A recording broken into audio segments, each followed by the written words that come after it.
Anesthesiologists, what are the best things people have said under the gas? Two of my fav, both patients coming out of anesthesia. Am I in hell? I responded, no you're not, you're just in recovery. That sounds like something the devil would say. Count backwards from 100 to prove it. Or the one who stroked my unshaved arm while I was trying to keep him from pulling at his fourth and muttered you'd make such a great carpet. I love the implication that the devil can't count backwards. When I got put under for a colonoscopy I didn't really fall asleep during the countdown. I just looked at the nurse a bit confused and said I don't notice anything. And she smiled and squeezed my wrist and said just give it a moment. As soon as she said that I started fading out, and according to her the last thing I mumbled was oh that's fucked, you magic witch. I had to go under for ear surgery once. I thought it'd be funny if I asked, does anyone need anything while I'm out, right before I went under. I remember it kicking in way quicker than I thought it would, so I had to take my chance while I still had it. I yelled it, but got a very confused look from everyone standing around me. Took a minute for me to realize I had accidentally yelled it while I was waking up from surgery. Oops. Ping. 8,000 meters. My husband went under last year, and once he woke up, by our appearances he was as sober as a church mouse. Walking, asking serious questions of the doctor, apparently no issues at all. He remembered the procedure and described it to me in detail. I figured he just never went completely under. He was craving Chinese food and nothing would do except for buffet, so we headed down and loaded up our first load of plates. Evidently, he actually woke up from the anesthesia at the buffet. As far as he remembers, he was put under and woke up in front of a plate of chicken teriyaki on a stick. Okay, that's wild lol. I had a similar incident with a concussion 14-year-old trying to impress friends at summer camp on the first day. Jumped over a picnic bench, cleared it easily. Didn't see that there was a rock the size of a two fists where I landed. Ended up tripping over that and slammed my head on the dirt. Got up immediately, played it off like nothing happened. Since I landed on dirt I didn't have too bad of a scrape. Ended up chatting with everyone. Jumped the picnic bench again since I was mad at what happened. Walked a girl to her cabin and told her I liked her. Walked to my cabin, grabbed my toiletries. Went to the bathroom, took a shower. This is when I woke up. Had everything explained to me after. Also, showered with my shirt and socks on. Forgot those. Kind of a reverse story. Going under to get my appendix removed, they begin doing the countdown as they inject a hefty dose of propofol and fentanyl to put me out. I count down to 1 and then ask, now what? The surgeon looks at me and says you're still awake. Man, you are fat, you know that? I said you're just saying that because you think I won't remember. He said, exactly. That's the last thing I remember. That must have been awkward when you woke up. I told him when I saw him a day later. He kinda chuckled and said he'd better watch what he says from now on. Nurse anesthetist here. When I was in school I was getting ready to get a lady off to sleep and going through my regular spiel. I had the mask on her face and I said nice big breaths as I pushed propofol. Right before she went out she said thanks, I just had them done. I looked at my preceptor, we looked at the circulator, and we all burst out laughing. I now say slow deep breaths instead. I love telling that story. That lady made all our days. Last year they were knocking me out for a colonoscopy. It was the third time I had been put under in a year. As such I had a curiosity. I had heard that when they knock you out you are still awake for a while. You just don't remember. So in the spirit of science I proposed a test with the anesthesiologist. When she started the medicine I would begin counting backward. When I would wake up we would compare what I remembered to what she observed. Plunge it down. 99, 98, 97.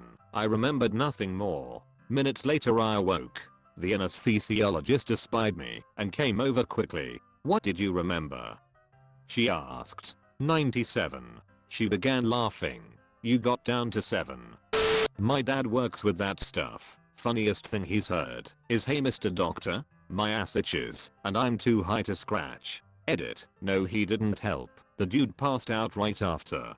My wife is an anesthesiologist and her best line from a patient is this is better than meth.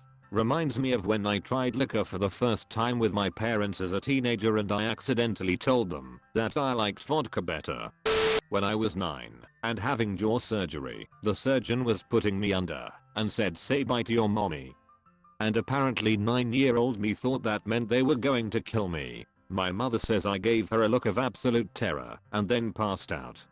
In high school I had a reconstructive surgery on my knee as I tore my ACL and meniscus in a sports injury. After the surgery I woke up in post-op, which was a fairly large room with probably 6 to 7 other patients in beds waiting to become conscious again. I was lying there all groggy and confused when 2 nurses walked over pushing one of those carts with a computer on it. They stood over me and were typing into the computer when one nurse said to the other in a sort of frantic whisper, "We've got to plug this thing in or this one is going to die." Naturally, semi-conscious me thought that the thing was me and I started to incoherently yell for the nurses to unplug whatever they needed to in order to find an outlet to keep me alive. Turns out it was the battery on the laptop that was going to die. Apparently the death rate for an ACL repair is pretty low. I broke my hand tumbling once and had to get surgery. He goes to put the mask on my face and says this is oxygen. I cough as the mask goes on. He pulls the mask away and I said I trusted you. You lying fuck. That's the last thing I remember. Edit. I did have an fourth. But I'm almost positive the mask is what knocked me out. I remember everything up to the mask though. I remember it got really cold further into the hospital and the warm blankets they gave me. Surgeon, not anesthesiologists. Had a super sweet 30yo short woman go for a laparoscopic cholecystectomy. Little overweight, smoked cigarettes, otherwise uncomplicated history. It's like 8 p.m. On the table anesthesiologists gave her propofol and she just didn't fall asleep, kept looking around. Gave some more, eventually closed her eyes, and as anesthesia was intubating, said something like, "Yeah, that was a lot. I'm a vet now. I've never put a horse to sleep before." Everyone chuckled. When she woke up at the end, was moving around a lot, no big deal. Started rolling around and reaching and grabbing at her lines, nasal, urinary catheter, the nurse, face mask, me, the poor med student who didn't even want to do surgery. I lean over to keep her in place and she starts trying to get out of bed. She was stronger than she looked. Again, little annoying, but whatever, part of the process. 9:30 p.m. Now in recovery, and I sign out the patient to the nursing recovery team. Patient is calm and fine. I go to computer stuff and get back to other patients. I get a call from recovery nurse, 10 p.m. Nurse yelling for help, won't tell me what's wrong, just that I need to be bedside immediately. I sprint to recovery thinking the patient is bleeding, heart stopped, blood pressure tanking, etc. No. Patient standing on the bed/stretcher screaming tongues, thrashing her arms around like a blow-up Carlot noodle man. Anesthesiologist is trying to grab her swinging fourth line. I'm trying to talk her down, but she's gone full Godzilla versus tiny townspeople. I grab her legs and lower her down. Anesthesia gives her some fourth calm the fuck down little. She gets starry-eyed and we breath. Life is good again. 10:30 p.m. I'm behind on work. Trying to catch up. Getting hit with ed consults. IQ calling for help on a bleeding patient. Haven't had dinner. My senior in the OR, so I have no help. Phone rings. Nurse says the lap gel patient is asking if she can go outside to smoke a cigarette. 1:45 a.m. Me. Hell no. Is she even out of bed yet? Nurse. I just told her no. It's not safe. She told me to go fuck my goldfish. Can we give her some Nicorette gum or something? Me. Wow. Yeah. I'll order it. Only time I've ever ordered stat then called the pharmacy for hand delivery of freaking gum. Nicorette. She was a complete sweetheart on morning rounds. I don't know which was real.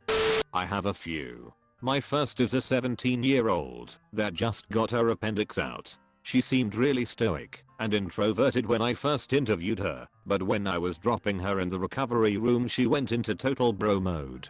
She keeps saying everything was fucking lit. She keeps saying let's party bro, and responded to every question with a fuck yeah dude. My favorite though was a surgery on a lady in her 80s. She volunteered at the hospital and was a widow. In the recovery room I started hooking up her ECG. This involves attaching some cables to stickers on her up chest. When I reached for them, she tried to just pull her gown down and show me her breasts. I said no, you don't need to do that. She just said this is so exciting, it's been a while since I've been with a man. The nurse just started laughing and I got a little red. She then said it's sure getting hot in here. Sorry, it's been a while. I had to leave after that. I was way too uncomfortable.